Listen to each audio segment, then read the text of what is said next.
Hello लोगोफोर आंनि अफ्रिद email चेनेलाव नोंथांमोनखौ फिन खनसे बरायनानै लानाय जाबाय आं दा दंफैयो सार सानसुमा खुंगुर बैसुमतियारि बारग' एमपि बिथांजों फंनैसो जों माखासे खोथा सावरायनानै लानो थौदि बिदिब्ला सारजों सावरायनानै लाग्रोनोसै सारखौ आंनि चेनेलाव बरायग्रोनानै लानाय जाबाय आंबो खुलुमबाय आरो बरायबाय मोनसे खोथा सोंनो लुबैदों दा सिम्पल खोथा गिदिर बाथ्रा नङा बेफोरो दा जों जितु दिनैनि सरकार इउपिपिएल सरकार प्रमद बर'नि दैदेननायाव जोंनि बिटिसिनि चिफ बिथांनि दिनै सरकार थानायावहाय बिजनेसमेन जायफ्रा कन्ट्रेक्टारफोर दिनै बिनि बारे हमना ला एग्जाम्पलावहाय जोंनि नैबे बिटिसि सेक्रेटारिनि गेटखौ सोरबा शर्मा बा जोंनि बड'लेण्ड गेस्ट हाउस बेफोरखौ रिपेयारखौ सोरबा शर्मा बांगाल माबा गुबुन हारिफ्रासो मोनदों जों बर'नि गेजेरावहाय बेफोरबायदि गिदिर गिदिर खौटिनि खामानिखौ मावनो हानाय कन्ट्रेक्टारफोर बिजनेसमेनफोर गैला नामा बेनोथ' बिराद दुखुनांथावसिन मोनसे चेप्टार जाना फैदों थांखिया जाबाय मा बड'लेण्डआव दिल्लीनिफ्रायनो जा दिसपुरनिफ्रायनो जा बा बड'लेण्ड ओनसोलनिफ्राय नेचारेल रिसोर्सनिफ्राय बा ट्रेन्सफार साबजेक्टफोरनिफ्राय रेभिनिउ टेक्सेस खांनानै जोंनि थाखा फैसामोन बेखौ लुथिनानै मालाया जाजोबनायनिसो बिराद गिदिर मास्टार प्लेन दंखायो आरो बे मास्टार प्लेनखौ साक्सेसफुल जाहोदों प्रमद बर'आ गावहाबो डेफिनेटलि शेयार थागोन शेयार मोनजाब्ला हयथ' बेखौ बे लाय होआ बियो जों खोनानो मोनगासिनो दं बिटिसि सेक्रेटारिनि खाथियाव मोनसे बड'लेण्ड गेस्ट हाउस दं लुखांनाया बारा गोबाव जायाखै गोदानथार बेखौ रिन'भेट खालामफिननो लायनो 5 कोटि थाखानि गुबुन जायगानि मानसिनोसो टेन्डार होबाय जाबाय आरो खोनाबावदों बिटिसिनि सेक्रेटारिनि गोजौ आपार पर्सनखौ बेखौ सिफायफिनजोबनानै गोदान कनस्ट्राक्सन थाखाय 5 कोटि ना बेसेबा कोटिनि खामानि गुबुन जायगानि मानसिबो नन ट्राइबेल नन बर' मानसिनो होदों बेजों लोगोसे रायजो राजानि कमप्लेन आं खोनानाय मथेब्ला प्रमद बर'नि बिसिनि खुरमा गुस्थि बाय बाहागि गासिबो आरएसएस बिजेपिनि जेसेबां मानसिफोर गासिबो लांजोब्बाय होनदों नन ट्राइबेल नन बर'फोरनि बादै गुबुनानो बांसिन बिनि बेनिफिट मोनगासिनो दं बिराद दुखुनांथाव बिनि बिहाइनाव सिङाव पर्दानि सिङाव बिराद गिदिर कनस्पिरेसि जाहैबाय षड़यन्त्र खैसारा जाबाय मा बर'फोरखौ इक'नमिकेलि रांखान्थियारि बिथिङाव खांगाल खालामनाय ज्रिं ज्रिं राहोनाय रसा फोनांनाय आरो ओरैबायदि मोनसे कनक्लुसिभ मोनसे डिसिसन फैहोनाय इसिबां जिउ दाननानै बिटिसिखौ सोरजिबाय नाथाय माथो जोंहा रावबो गरसेबो बिनिफ्राय मोनजायाखिसै साख्रि मोनसेबो मोनाखिसै मा दरखार दं बड'लेण्ड रायजो राजानो सोरबा सानसुमा खुंगुर मोना आन्दलन खालामफिननो लिंहरबाय जों मा दरखार दं मानो थांनांगौ फ्रास्ट्रेसन लाबोनाया आरोखि डिफिटिस्ट मेन्टेलिटि ग्र' जाहोनाय बिराद डिप रुटेड गोरलैयै हमनो हायि खामानि आरोखि प्लेनिं आरोखि दा जों खोनानो मोन्दों 17 बोसोराव हाग्रामा महिलानि लिडारशिपआव जि गभर्नमेन्ट सोलिदों बिटिसि प्राय 2-3 हाजार कोटिसो थाखा गोजाम बिल जोंनि गोबां बर' बिदा फंबायफ्रा जायफ्रा खामानि मावदोंमोन गावनि असे थाखा केपिटेलखौ बाहायनानै बिसोर दिनै बिल मोननांगौमोन बिल मोनाखै बे बिल मोननायनि जाहोनाव दिनै बड'लेण्ड एरियानि इक'नमिया दिनै ज्रें ज्रें रानबाय आरोखि दखान पाहार बेफार बानिज्य दिनै सेस गामि लेभेलावबो खुनु सान्थियानो गैया दा थाखाया जुदि गावनि गेजेराव जुदि सार्कुलेट जुदि जायाब्ला बे इक'नमिक क्राइसिसआव फैगोन थाखाथ' सासे मानसिनि पकेटाव थाबाय थाया बे गिदिंबाय थायो आरोखि दा रटेसन अफ मानि थाखानि गिदिंनाया जिबायदि सोलिनांगौमोन सिगाङाव जेरै सोलिदों दा गैया बे स्टेगनेन्ट आरोखि बे बन्द जानानै थाबाय आरोखि होमबा बोरैहाय इक'नमिया डेभेलप जागोन सोरबा सासेया जुदि खैफोद आफोद बेमार आजार जायोब्ला गामियाव सोरनावबा थाखा 1000 बिथ'बायब्ला थाखाखौनो मोना नों फैसायानो गैया मानसिफोरनि आखायाव आरोखि दा बर'फोरखौ बड'लेण्डनि मानसिफोरखौ ज्रिं ज्रिं थाखाय फैसाय दिग दिगियाव फोजोबनायनि बिराद डिप रुटेड पलिटिकेल कनस्पिरेसि दं दा बेफोरखौ बुजिनानै आलादा रायजो बिनायनि अनगायै दस्रा जेबो लामा गैला आरोखि लामा दोंसेल'सै आरो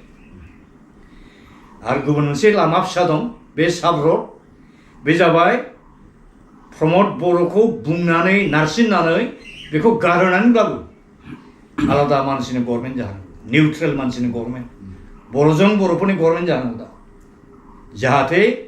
साफ्रोमबो बर' फिसा बड'लेण्ड ओनसोलनि थागिबि मानसिफ्रा नांगौ रोखोमनि इकुवेल जास्टिस जाथे मोनो साख्रि बाख्रियावनो जा बेफार बानियावनो जा कनस्ट्राक्सन बायदिसिनानि खामानियावनो जा मोनफ्रोमबो बिथिङाव जाहाथे बयबो जास्टिस मोनो बेनि थाखाय निउट्रेल मोनसे गभर्नमेन्ट दानांगौ जों आरो बेखौ जों गोसो होयोब्ला जों जथेस्थ खालामनो हायो आरोखि जे जिहेतु थांनाय समावहाय आबसुजों सारा सानसे समावहाय बर'लेण्डनि थाखाय होसिख्रावनायावहाय गोबां बाहागो लादोंमोन दा जों बे फैयै फैयै जों मोनसे बर'लेण्डखौ मोननाय बायदि मोनदों ना मोनाखै सारनावहाय आंनि बे खोथाखौ सार फंनैसो एसे बुङोब्ला हामगोन बायदि मोनदों बे सोंलुनि फिननायाव आं बेखौनो बुंनांगोन जे बर' जाथिया गोसो आरो मोदोमजों जुजिनायाव खुनु दिन जेनबोफेराखै आरो फासयबो 1987 निफ्राय जागायनानै दुलाराय बर' फरायसा आफाद आरो बै समनि बिपिसि बड' एक्सन कमिटिनि लिडारशिपआव उपेन्द्रनाथ ब्रह्मखौ एबसुनि आफादगिरि जाहोनानै जों जे सोमावसारदोंमोन बे सोमावसारनायनि जाहोनाव जोङो फार्स्ट बे बुहुमाव गैफेरै बड'लेण्ड नामनि दखरसे हा जों दानो हादोंमोन आरोखि 1993 आव ट्राइफेडा टक्सनि सिरिज अफ ट्राइफेडा टक्स जादों आरो सिरिज अफ ट्राइफेडा टक्सनि फिथाइ महरै 1993 नि 20 फेब्रुवारियाव फार्स्ट खेबनि थाखाय बड'लेण्ड अट'नमास काउन्सिलनि सायाव एकर्ड खालामजेननो हानाय जादों बेयो जुदिव स्टेट एक्टनि आन्दारावमोन नाथाय इयुनाव सेपारेट स्टेट बड'लेण्डखौ दानायनि जि बिथा जे फाउन्डेसन बे फाउन्डेसनखौ जोङो बिटिसिखौ सोरजिनायनि गेजेरजों जों गायसनदों आरो बेयाव जोङो खावसेखिनिखौ जों देरहादों आरोखि बड'लेण्ड नामजों संकष्टु सानजाहा फासनैसिम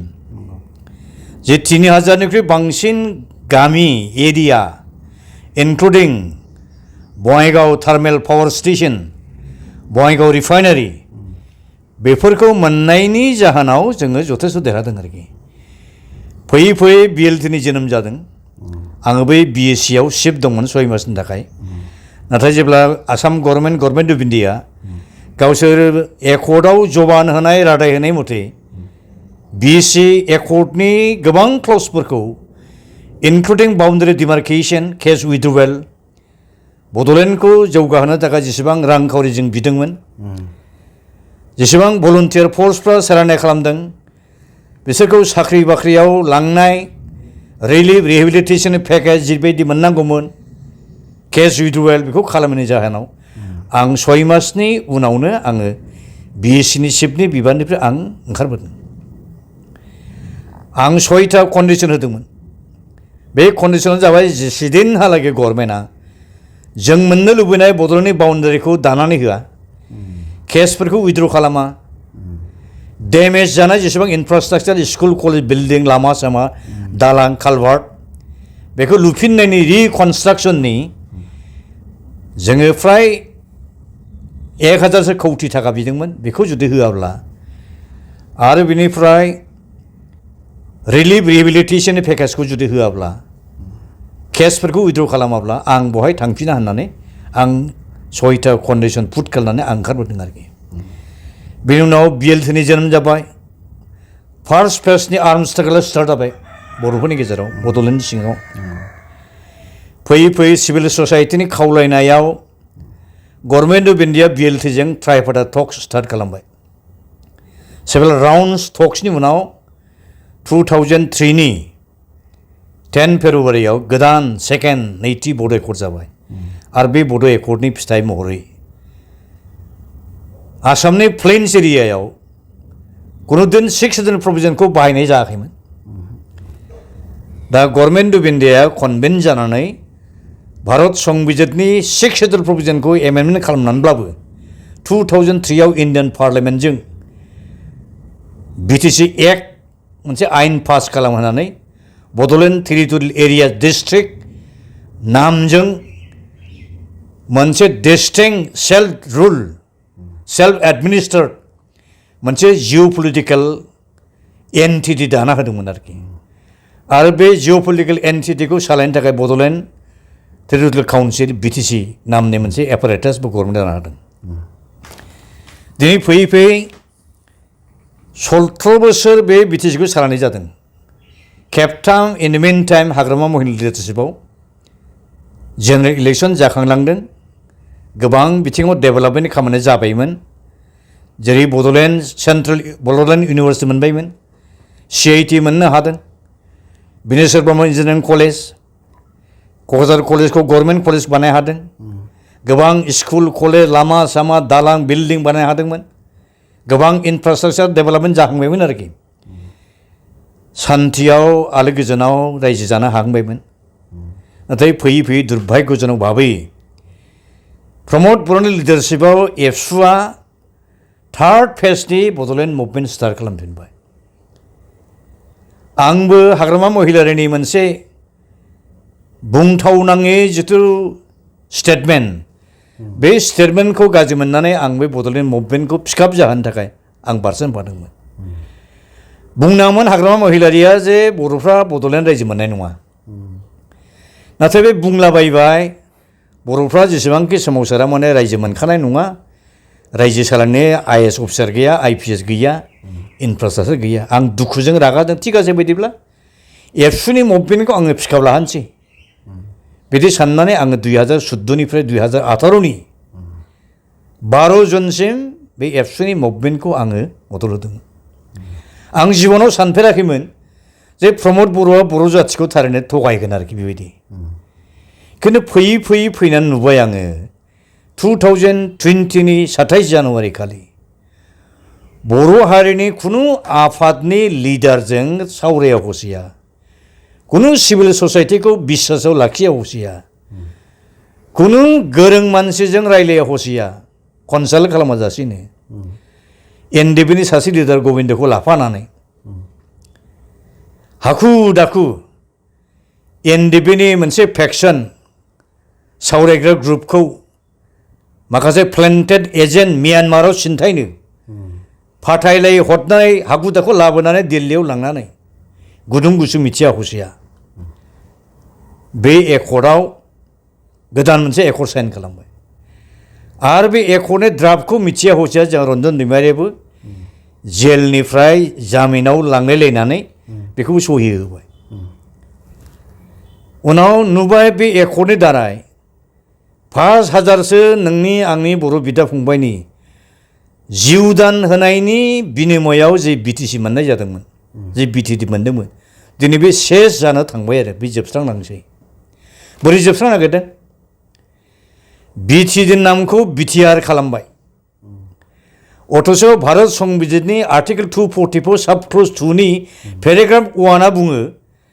जे tribal area shall be known और कल्ड एज अटोनोमास डिस्ट्रिक्ट ल बेखौ अटोनोमास रिजियन बा अटोनोमास टेरिटरि बुंनाय जाया दा बर'खौ बुरबक बानायदों जाम्बा आदुआ बानायदों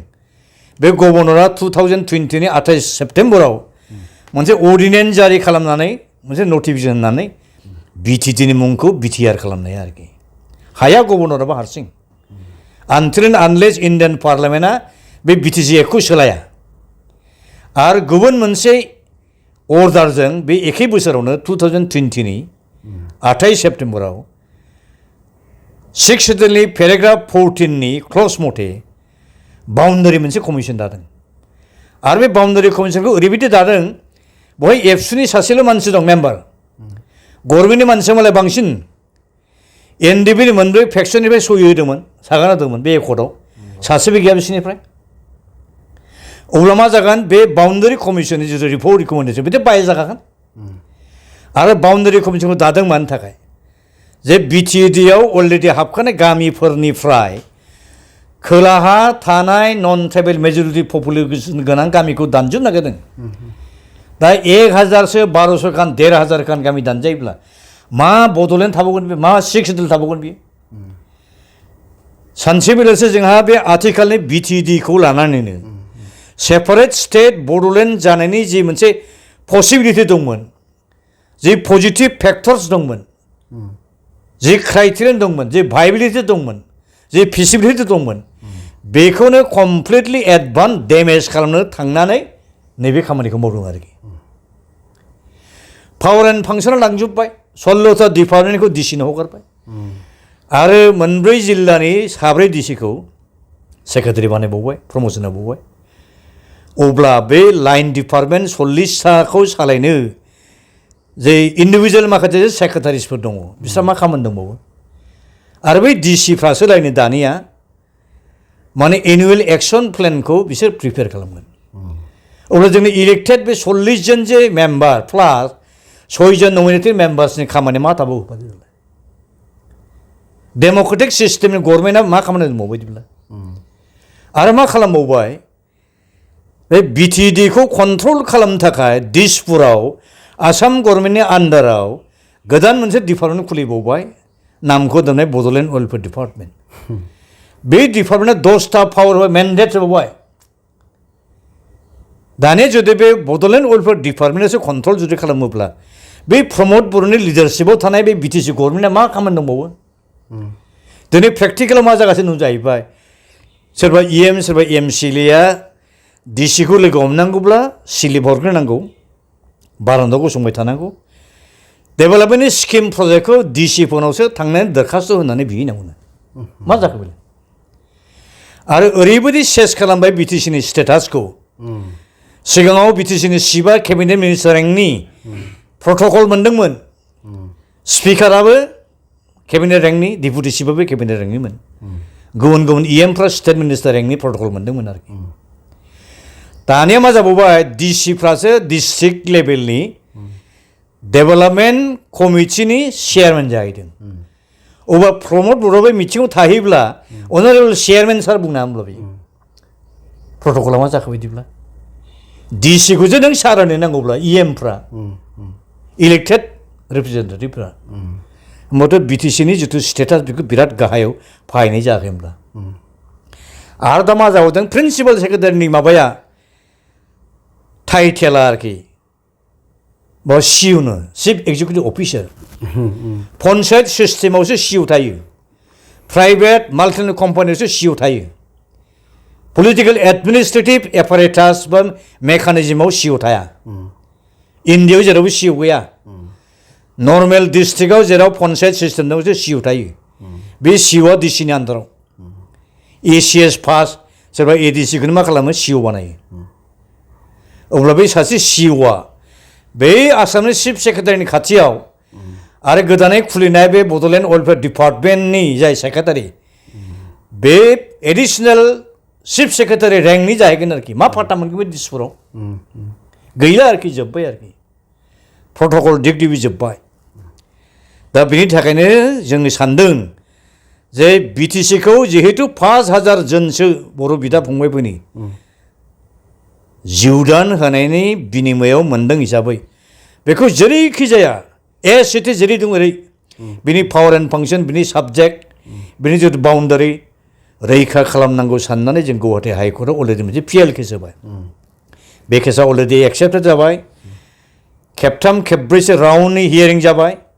नैबे जुलाइ दाननि फैगौ 22 तारिखआव आरो हियारिं जाबावगोन। जों सुप्रिम कर्टआव थांजेनदोंमोन। सुप्रिम कर्टनि मोनसे बेन्चनि सासे जाजआ जोंनि सिनियर मोस्ट काउन्सिलखौ एडभाइस होदों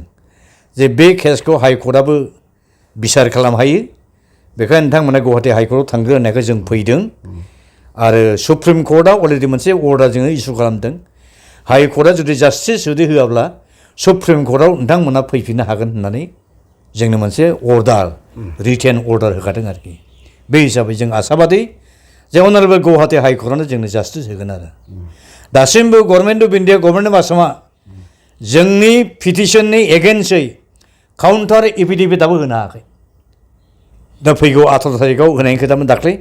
होनो हादोंना हायाखै 22 तारिखआवसो मिथिसिगोन आरोखि। आरो बेनिफ्राय बे सिटुवेसनाव जों सान्दों मोननै लाइनजों जों दा जुजिदों। मोनसे लाइना जाबाय हाइकर्टनि थ्रुयै, जुडिसियेलनि थ्रुयै बिटिसि आरो बिटिडिखौ इनटेकै लाखिनांगौ स्टेटासखौ मेनटेन खालामनांगौ आरो गुबुन फारसे लामा जाबाय जे सिक्स सेडुलखौ जोङो मोनबायब्लाबो बेजोंल' बर' जाथिनि थाखाय बे बुहुमाव बर' जाथिया थांनानै थानो थाखाय बे एनाफ दं आरोखि बे पावार एन्ड फांसना बेखायनो आलादा सेपारेट स्टेटखौ थैथां नांखाथारगोन बेखायनो जोङो फैगौ आगष्ट दाननि फार्स्ट उइकनि गेजेराव दिल्लीयाव थांनानै डेमनस्ट्रेसन होनानै भारतनि आथिखालनि प्राइम मिनिस्टार हम मिनिस्टार मोननो मेम'रेन्डाम होबोनानै बड'लेण्ड डिमान्डनि सायाव गोख्रैनो फ्रेश पलिटिकेल डायलग्स आरो नेगसिएसननि प्रसेसखौ स्टार्ट खालामनांगौ होननानै जों खावलायहैनो नागिरदों आरो दा हमनानै ला सार दा नैबे दा बड'लेण्ड डिमान्डनि सायाव जों थाहैबाय ओरै आबसुआबो दिनैहाय मालाबा बुङो जों दोनथ'दों बड'लेण्ड बिनायखौ दा आरोबाव नैबे मोनसे बनसु जिथु आफाद दा सारमोननिबो मोनसे दाखालिसो बिजनियाव मोनसे जिथु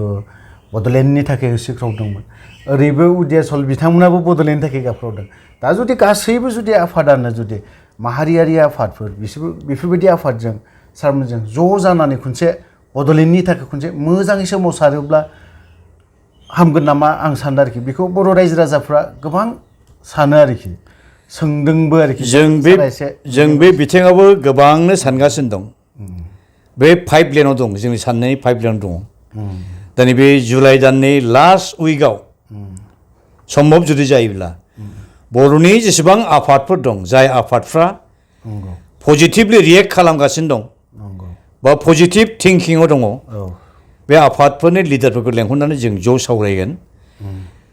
आथिखालनि अभारअल क्रुसियेल सिटुएसनाव बबे लामाखौ लामारथारोब्ला गाहामसिन जायो बिनि सायाव कंक्रिट पलिसि डिसिसन जों लागोन आरो जाय बिथांमोना पिटिसिखौ रिभाइभ खालामनानै उदियासलखौ बिफिननो माखासे प्रग्रामफोर लादों बिथांमोनखौबो जों खावलायनो नागिरदों जे पिटिसि कनसेप्ट उदियासल कनसेप्ट बे अलरेडि बे डाइ डाउन जाखांनांबाय बेखौ आरो हाखर सिंनिफ्राय बुरखांफिननानै बेखौ लानानै सोमावसारनायनि खामानि मावनो थाखाय मावनाया गाहाम जानाय नङा बेफोरखौ जालदाब दोनथ'नानै ग्रेटार बड'लेण्ड दानायनि सोमावसारनायाव बाहागो लाफैनो जों बिथांमोनखौ खावलायगोन आरो रिसेन्टलि जे बनसु मुंनि गोदान मोनसे फरायसा आफाद दादों बिनि थाखाय आं बायदि मानसिखौ बदनाम होदों सानसुमै खुंग्रुमनो बेखौ दाना होदों ना होदों बे टटेलि डेम लाइ बे प्रपेगेन्डा आरोखि आं थैले जिलाय खुनु बयदे आंबो इनभल्भ गैया आरोखि जे बनसुखौ जोंनि माने दानो गोनां जादों एबसुनि लिडारशिपआ जुदि थिग थायोमोनब्ला डेफिनेटलि बनसुनि जोनोम जानाय नङामोन दिनै एबसु आफादखौ प्रमद बर'नि बह'थिया बा इउपिपिनि बि टिम हानजा आफाद हिसाबै बाहायनायनि जाहोनाव गोबां बर' हारिखौ मोजां मोनग्रा बड'लेण्ड हादोरखौ हास्थायग्रा गोरों गोरों सेंग्रा सिख्लाफ्रा गाज्रि मोननानै दुखु मोननानै बिदिनो जोंहानो आलादा मोनसे प्लेटफर्म दानांसिगौ साननानै बिथांमोना दादों आरोखि बेथ' जेबो क्राइमनि खोथा नङा आंबो बेखौ इन्सटिगेसन होआखै रावबो होआखै स्पन्टेनियासलि मालाय खालामदों बयहाबो डेम'क्रेटिक राइट दं दिनै जों बुंनो नागिरदों ओइ दिपेन बर' जे नोंसोर जे हाजार गान्दा जे भुल मावोबा सिमान लाबानो जायोलै नोंसिनि दाया बहा गोदान जे एकर्ड खालामबा बे एकर्डआव मानो लिरनानै गारबोखो प्रिम्बलाव बे एकर्डआनो फाइनाल आरो कमप्रेहेन्सिभ सल्युसन मानो लिरनानै गारबोखो गोदो जों बिएसि एकर्ड खालामदों बिएलटि खालामदों बिटिसि एकर्ड फाइनाल एन्ड कमप्रेहेन्सिभ होननानै लिरनानै गारबोआखैना बोरै बुंनो हागोन नोंसोर बोरै लिरनो हागोन नोंसोर सोरनाव सोंखो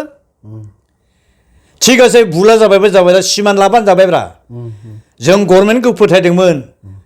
नाथाय गभर्नमेन्टआ जोंखौ थगायमारबाय जों दा बुजिबाय सिमान लाबानो जाबायना निमाहा होगोन ना आइ आफाया जा आंबो निमाहा होगोन प्रमद बर' मारै पलिटिक्स गेलेबाय गेलेनो हो बेखौ बहा पार्टियाव थांनो बियो खिन्थु बर' जाथिनि दुलाराय बर' फरायसा आफाद नेसनेल मोनसे प्लेटफर्म बे यं जेनेरेसननि बिनि फिल'सफि बिनि सान्थौ बिनि कनस्टिटिउसननि प्रभिजनखौ नोंसोर हांगार फोनांनो बेखौ सोमखे खालामनो नोंसोर मा राइट दंलै दिनै दुलाराय बर' फरायसा आफादनि संबिधाना आंनि आखायावनो दं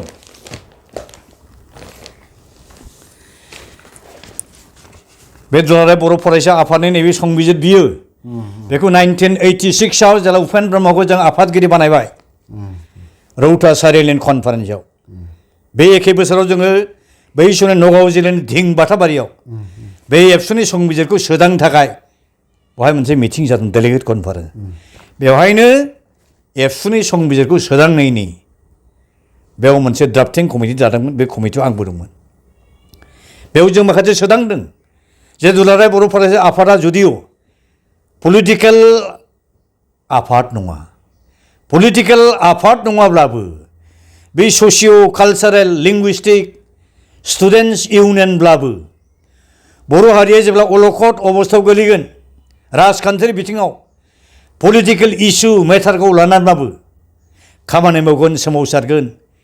आरो बे फिल'सफिखौ सिगाङाव दोननानै 1987निफ्राय एबसुआ लागातार थैथां बड'लेण्ड मुभमेन्टखौ जुरिजेनदोंमोन देरहादोंबो दिनै आथिखालनि एबसुनि आफादगिरि दिपेन बर'आ एबसुनि नैबे गोथार संबिजिरनि नैबे जबान बे रादायफोरखौ बे क्लजफोरखौ बे थेर बेथेर खालामबाय दुखुनांथाव लासिंसिं एबसु बायदि आफादा गोथाङै जुगे जुगे थानांगौ आंबो आफादगिरि जाबोदों आंनि उनाव आंनि फिसाला फिसौला जाबा जाथों बयनि फिसाफोरजों जाथों नाथाय बे आफादखौ बेनि लिडारशिप लानानै बे आफादखौ फाननानै जानायनि अधिकार मोनथाय रावहा गैया खिन्थु नोंहा जुदि रेक्टिफाइ खालाम गोसो दं रेक्टिफाइ खालाम दिपेन बर' नोंनि बेरेखायै आंहा इन्डिभिजुवेल खुनु रायबेल गैया प्रमद बर'नि इउपिपि जोगदना फै नोङो इन्डिपेन्डेन्टलि लिड खालाम बड'लेण्ड मुभमेन्टखौ जों जागायफिननोसै बाहागो लाफै थैथां जयैनो इउनाइटेडलि मोनसे बड'लेण्ड मुभमेन्ट जों स्टार्ट खालामनि बबे गभर्नमेन्ट बे जोंनो आलादा रायजो होयैया दिनै प्रमद बर'आ जाथिखौ अथ' गाज्रि रोखोम थगायबाय नासयबाय बेखौ बोरै आगानफ्रामबो नोंसोर मदद होनो हायाखै सापर्ट होनो हायाखैबालाय एसे लाजिनांगौलै जों बायदि मानसिया गोथाङै दाबो थांना दं 60+ जाबाय आंनि बैसोआ जों गोथां समाव बर' समाजखौ बोरै थगायनो हागोन नोंसोरो लाजिनांगौ नोंसोरो लाजिनो सोलों गुवाहाटी हाइकर्टआव PIL केस होनायनि थाखायनो आं बायदि मानसिनि मुसुखा डक्टर मंगलजय हाजरिमोननि मुसुखा रन्जित कुमार बरगयारिनि मुसुखा डक्टर दिरनाथ बसुमतारिमोननि मुसुखा बानायनानै बोरै सावनो हायो नोंसोरो आंनि फट'ग्राफखौ जुथा सेन्देलजों जोखनो हायो नोंसोरो नोंसोर मा कन्ट्रिबिउसन दं बड'लेण्ड रायजो दानायाव जि समाव जों बड'लेण्ड मुभमेन्ट सोमावसार नोंसोर उजिहांदोंल' बांसिनानो LP स्कुलाव नाम लगायजेननाय मानसि नोंसोरो ABCD बुजिया नोंसोर उपेन्द्र ब्रह्मनि फिल'सफिया मामोन सानसुमा खुंग्रा उपेन्द्र ब्रह्मनि फिल'सफिखौ मा रोखोम प्रेक्टिकेलाव खामानियाव बाहायनो नाजाबोदों मा मिथिगौ नोंसोरो दिनै उपेन्द्र ब्रह्मनि नाम फाननानै बिनि फिल'सफिनि नाम लाफ्लानानै नोंसोर फायखारिगिरि खालाम दाना जानोसै मिथिबाय बेफार दाखालाम जाथिखौ लानानै बड'लेण्डखौ दानानै उपेन्द्र ब्रह्मनि नामखौ लानानै बेफार दाखालाम फालांगि दाखालाम उपेन्द्र ब्रह्मनि आत्मायाबो नुहुरगासिनो दं 5,000सो नोंनि बिदा-फंबाय थैलाङो मुंख्लं जोहोलावफोर बिथांमोननि आत्मायाबो नुगासिनो दं नोंसोर मा मावगासिनो दं साबधान खिन्थु रेक्टिफाइ खालाम गावखौ सोदां राइट ट्रेकआव फै जा जालांबाय थिगासै जोंबो मा फोगोन ना मानसि माथो भुल मावो टु आर इज हिउमेन बिं भुला जायो दा प्रमद बर'जों जाथिया थगायजानानै जों जे फेल मारिबाय बेखौ फेलियर अफ दि साक्सेस फेलियरानो साक्सेसनि फेलियर हिसाबै बेखौ जों ब्लेसिं इन डिसगाइस हिसाबै जों लानानै जों आवगायफिननि जों माना देरहा बियो देरहायनि खुनु खोथा गैया आरोखि बेखायनो आं नोंथांमोननि चेनेलनि थ्रुयै जेसेबां बर' फिसाफ्रा बेक्तिगत स्वार्थनि खाथिरावनो जा बा सोरजोंबा लामा आन्दाय होजानानै जा BJP पार्टियाव थांदों RSSआव हाबलाबायदों RSSखौ गारनांगौ BJP पार्टिखौ नागारनानै गावनि बड'लेण्डनि न'खराव बड' बिमानि न'खराव बड'नि न'मानाव हाबफैफिननांगौ Come back to your respective mother house. न'खराव न'मानाव थायो बाव इसिं थायो अखं थायो जोंनि मोदाय थायो बे न'मानाव न'आव हाबफैफिन मा मोनजादों नोंसोरो मा मोनजागोन मा साननानै नोंसोर एजेन्डा लाबायदों दिनै बे RSS BJPनि गभर्नमेन्टआ नोंसोरखौनो बान्दा फायखारि एजेन्ट बाहायनानै बड'लेण्डखौ दिनै सेस खालामबाय बर' जातिखौ फोजोबस्रांनो नागिरदों सेन्स गैया नोंसोर दाबोनो माने सेन्सलेस सेन्सआव फै गनाय नङा जातिनि सावनिफ्राय नोंसोर बारग'नो हानाय नङा बे मुंख्लं जोहोलाव जोहोलावजोफ्रा जुगे जुगे साव होगोन नोंसोरखौ उपेन ब्रह्मनि आत्माया जिउ बिसोरो साव होगोन सावखौ बुजियो नोंसोरो पापखौ बुजियो पापखौ जुदि दाबोनो गोजाना गोसोमलै बिदि सोंबावोब्ला मा जागोन फालाय गाव गावनि बेक्तिगत सार्थ गाव गावनि उदैयासो देरसिन नामा थाखा फैसा रांखावरि खामायनाय दामि दामि गोसा गोसा दामनि गारि बानायनाय बिल्डिं अट्टालिका लुनायसो देरसिन नामा दिनै गावनि बर' बिमानि आहार थाइनैखौ सानसेयावनो सोबनानै लोंजोबनानै बर' बिमाखौ गोथाङैनो फोथैनो नागिरनाय बे मा आखुथाय बियो दिनै बड'लेण्डनि हा हुआ दिनै सेस जाबाय नोंनि आंनि हाखौ दिनै सेगासिनो दं नै दाख्लै बर' भाता मारनाय बर'फोरनि हाखौ 36 बिगा सेबाय माबायाव गुवाहाटि बायदियाव मोननै जायगानिफ्राय थांनाय गोजां बोथोराव होखारबाय माखासे बर'फोरखौ नै दाख्लै दैज्लां बोथोराव अखा जे हानाय समाव होखारबावबाय गुबुन गुबुन नन ट्राइबेल मानसिफ्रा जेराव हा हु मोना हा हु होजोबनो अर्डार होजोब्बाय डिसिफ्रा SDC मण्डल कानुनगोखौ सिङाव गासिबो सेक्टर अर्डार होजोब्बाय आरो बेनिफ्राय बिटिडिआव जेसेबां ट्राइबेल बेल्ट एन्ड ब्लक दं नेपाल अरिजिन मानसिफोरखौनो गासिबो गरखा जेनेरिक टार्म होनानै प्रटेक्टेड क्लासाव सोजोब्बाय अब्ला बे जोंनि बड'लेण्डआव खय बोसोर जोरबावगोन हाग्रानि फरेस्ट एरिया गुबुन गुबुन जायगानिफ्राय फैनाय मानसिया लाजोब्बाय कुन झारखन्ड कुन छत्तीसगढ़ कुन उरिष्या कुन बेंगल बिहारनिफ्राय मानसिया लाफैजोब्बाय दा मा जागोन दा 50-100 बोसोरनि उनाव बेयाव बड'लेण्ड नामनि मोनसे जायगा थाला बर' जातिनि जिनोरबो थानाय नङा बर' राव थुनलाइया जेबानो जानाय नंला आरो बड' लेंगुवेजआ 17 बोसोर सिगाङाव 8 सिटाव हाबखाय अलरेडि बे स्टेट लेंगुवेज अफिसियेल लेंगुवेजनि स्टेटास मोननांगौमोन नाथाय बिटिआर एकर्डनि क्लज नाम्बार 6.2 मथे लासिं सिं रोखोमनि बड' रावखौ माबा एस'सियेट लेंगुवेजसो खालामफैबाय 1984-85 जोंनि प्रेसाराव बै समनि आसाम गभर्नमेन्टआ बड' लेंगुवेजखौ एस'सियेट अफिसियेल लेंगुवेज होदोंमोन सर्बानन्द सन'वाल सरकारनि दिनाव 2016आव गोबांसिन जिल्लाफ्रा बड' लेंगुवेजखौ एस'सियेट अफिसियेल लेंगुवेज हिसाबै बाहायनांगौनो अर्डार होदोंमोन दिनैसिम बाहायाखै खिन्थु आरो बिटिसि एकर्डनि 9.2 क्लज मथे बिटिडिआव बड' लेंगुवेजआ 1 नाम्बार इंलिश एसामिस बायदि एखे स्टेटासनि अफिसियेल लेंगुवेजनि स्टेटास मोनबायमोन दिनै बे एस'सियेट अफिसियेल लेंगुवेज होजानायनि मा जाहैबाय बिटिडिआवबो जोंनि बड' लेंगुवेजआ एस'सियेट अफिसियेल लेंगुवेज जाफैबाय मा जाखो बेलाय गोजौआव थाखानायखौ दिनै दानख्लायबाय फाहायबाय स्टेटासखौ बिराद लासिंसिं बियो बेखायनो थैले जेले बेखौ जों मानिनांगौ गैया बड' लेंगुवेजआ दा बावैनो गोख्रैनो स्टेट अफिसियेल लेंगुवेज जानांगौ जोंना दाबिया आरो एनडिपिनि बिदा फंबायफ्रा जिहेतु बे गोदान एकर्डआव सागान होदों दिनै रन्जन दैमारिखौ जेलाव सोफिनबाय मा जाखो बेलाय बिसोर दुखुनांथाव लासिंसिं बियो दा बे थामथि एकर्डआ जुदि गमामायैनो in the true sense of the term बे जुदि पिस एकर्ड बा एग्रिमेन्टब्ला दिनै रन्जन दैमारिखौ जाय फाउन्डार चेयारमेन अफ एनडिपि जेलाव मानो सोफिनखो बेथ' गनांसिगौमोन दाहालागै बेजों लोगोसे 150-200 जनसो बर' फिसाफोर एनडिपिनि केडार लिडार दाबो जेलाव सोबगासिनो दं मानो हाइनास नन हाइनास बे रोखोम माने डिसक्रिमिनेटरि बे रोखोम क्लज लिरना मानो बे रोखोम जेलाव फेसुखो बेखायनो जों बर' सिभिल ससाइटिया पार्टिकुलारलि सानसुमै बै समनिफ्राय इन्डिभिजुवेल हिसाबै बा all India Bodo' people national league for Bodoland statehood world कनफेडारेशन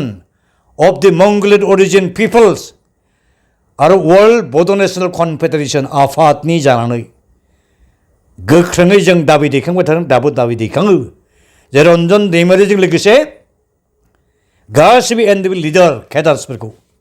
central जेलनिफ्राय जेसेबां केसाव गोग्लैदों बिनिफ्राय थाबैनो मुक्ति होनांगौ रिलिज होनांगौ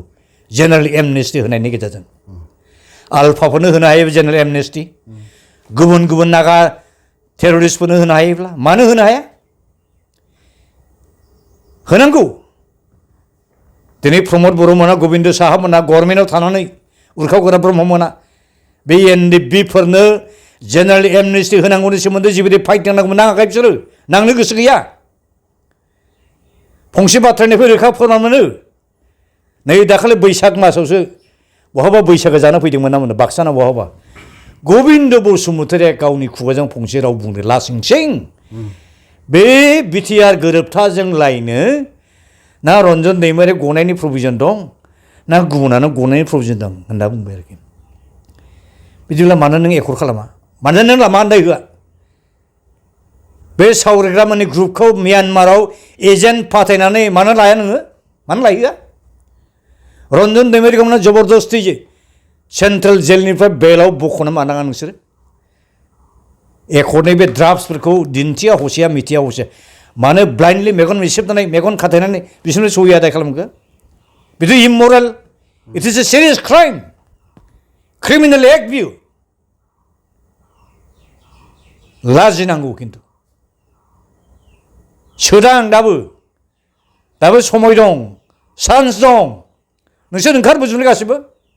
पावारा देरसिन नामा बेखायनो आं खावलायो इमिडियेटलि बिजेपिखौ नाफात्ता खालामनानै बिपिएफ पार्टिनि जेसेबां एमसि दं इउपिपिएलनि पार्टि मोननैनि एमसिआव ज' जानानै बिटिसिनि गोदान गभर्नमेन्ट थाबैनो दानांगौ मानो होनब्ला जों दा नुदों 5,000 बिदा फंबायनि सुप्रिम सेक्रिफाइसनि बिनिमयाव जा बिटिसि मोनदोंमोन दिनै बिटिसिआव सौफैनाय थाखाखौ सोरबा आरएसएस बिजेपिनि मानसिया लांजोब्बाय सोरबा दिल्लीनि कलकातानि बम्बेनि महाराष्ट्रनि गुवाहाटीनि जोंनि बड'लेण्डनि बिदा फंबाया मा मोनजाखो जेसेबां गिदिर गिदिर साप्लाइ वार्क आइटेमनि प्रमद बर'नि बिसिनि बिदा फंबाय खुरमा गुस्थि बाय बाहागिया लांजोब्बाय जाहैबाय मानसिफोरनि कमप्लेन बियो दा बे जुदि असे मारब्ला सैथोब्ला बोरै जानो हागौ बिलाय प्रमद बर'आ बेसेबां सेक्रिफाइस दं बिनि बिसिबा बेसेबां सेक्रिफाइस दं बे आरएसएस बिजेपिआ बेसेबां सेक्रिफाइस दं बिटिसि दानायाव येस अटल बिहारी बाजपेयीखौ जों लास्ट टाइम जों खुलुमो बिथांनि जिथु सोरगोआरि जिउसिलार एलके आडबाणीखौ जों दाबो खुलुमो हं नम' जों मानोना बिथांमोना अननानै बर'फोरनो ब्लेसिंस हिसाबै बे बिटिसिखौ होलांदों जाय अटल बिहारी बाजपेयी मोनानो बिजेपि पार्टिखौ 1980 दादों फार्स्ट एनडिए सरकार दादों फाउन्डिं फादार अफ द NDA government and BJP party बिथांमोन होलांनाय जे ब्लेसिं बेखौनो दिनै खावनानै लांफिनजोब्बाय आथिखालनि बिजेपि गभर्नमेन्टआ लासिं सिं आरोखि इम'रेल सहायथाव जाया आरोखि बेखायनो जाबाय जाबाय नों गबिन्द होन नों प्रमद बर' होन थिग আছে जोंनि मा होगोन ना जोगदोनाव फै सियारा देरसिन नामा नोंसोरसो थगायजाबाय नोंसिनि दारै जे बर' जातिखौ थगायबाय नासयबाय लासिं सिं अमासि खालामबाय बेखौथ' नोंसोर बुजिनांगौ ना नोंसिनावथ' मानसिनि चान्स थानांगौ ना जों निमाहा होगोन जों खेमा होगोन नाथाय गोरोन्थिखौ सिमान ला बोरै बोरै थगायदों बे थगायसुलाफ्रा सोर थगायसुलानो फानदौलिंखौ सोर साया सोर हेबा जोंनो खिन्था रायजोफ्रा गोजोनगोन जों गोजोनगोन नोंसोर जों बजबनानै लाफिनगोन टुआर इज हिउमेन बिं मानसि माथ्र भुल मावफ्रांबाय दे जाफ्रांबाय दे दाबो समय दं गारनानै फैफिन नोंसोरो दा नोंसोर जुदि सेन्स दंब्ला बेखौ बुजियो आरोखि खुनु रावनि मानो सिगलाबायगोन नोंजे हाखाला नोंजे उदाय खाला दुनिया सिनायजोब्बाय मिथिजोबखाबाय आरोखि नोंनि जाय गुरु बे डक्टर हेमन्त बिसोरो बुजिबाय प्रमद बर' नों सालाय हाला नोङो जुदि नोंनि फिउचारखौ जुदि बुजियोब्ला दाबो नोंहा समय दंलै प्रमद भाई नाथाय खामानिया मोनसेल' मावनांगौ नोंनि गोरोन्थिखौ राजुहुवा भाबै रायजोनि गेजेराव नों सिमान जा नोंनि माहाबि मा खालामनो आंबो रोंजोबाखिसै आंबो थगायजामारबाय निमाहा हो आइफोर आफाफोर निमाहा बिबान जाबायना जों निमाहा होगोन ना जों गाबख'गोन आइ आफाफोरनि सिगाङाव गेजेराव जों जयैनो खौसेयै थैथां बड'लेण्ड मुभमेन्टखौ जों खालामफिननि सोर होनो जोङो सेपारेटिस्ट होया जोंनि लजिक जोंनि डिबेट जोंनि आर्गुमेन्टआ जों देरहागोन दा सारनिसिम रोजा रोजा साबायखर थाबाय आंनि चेनेलाव जितु गोबां सम होबाय टाइम होबाय गावनि बेसेन गोसा समखौ जोङो दान्दिसे सम होनायनि थाखाय सारनिसिम रोजा रोजा साबायखर आंबो नोंथांनिसिम थोजासे साबायखर बावबाय जोबोद खस्थ' खालामना आंनाव फैनानै माखासे बाथ्रा सोंफैनायनि थाखाय आं मिजिंथियो नोंथांनि चेनेलजों जोंनि बर' बिदा फंबायफ्रा मिथिनो गोनां हयथ' गोबां आद्रा खोथा बाथ्राफोरखौ निश्चय मिथिगोन आं मिजिंथियो आरो जोबथारनायाव आंनि हाम्बल आपिला बेल' गेजेराव जानानै थांबाय आरोखि सोरनिबा दाय गोरोन्थिखौ हमबाय थानानै लाब गैला बेखायनो दाय गोरोन्थिखौ बावजोबलायनानै सोदांलायनानै सुदायलायनानै जों ज' एसे हल बर' जाति हिसाबै ग्रेन्ड इउनिटियाव फैनानै जों बड'लेण्ड सुबुं सोमावसारनायखौ जागायथारनांसिगौ दा बावैनो समाया जोंखौ बारा गोबाव नेलायाखै बेनो जोंनि हाम्बल आरो लास्ट आपिल आरो थेंक इउ भेरि माच थ' लोगोफोर सारनिसिम रोजा रोजा साबायखर थाबाय आरोबाव आं गोबां खोथा बुंनो सानासै आं बेखिनि आंनि भिडिअखौ बेखिनियाव दोनथ'नो सानबाय जय बर' हारि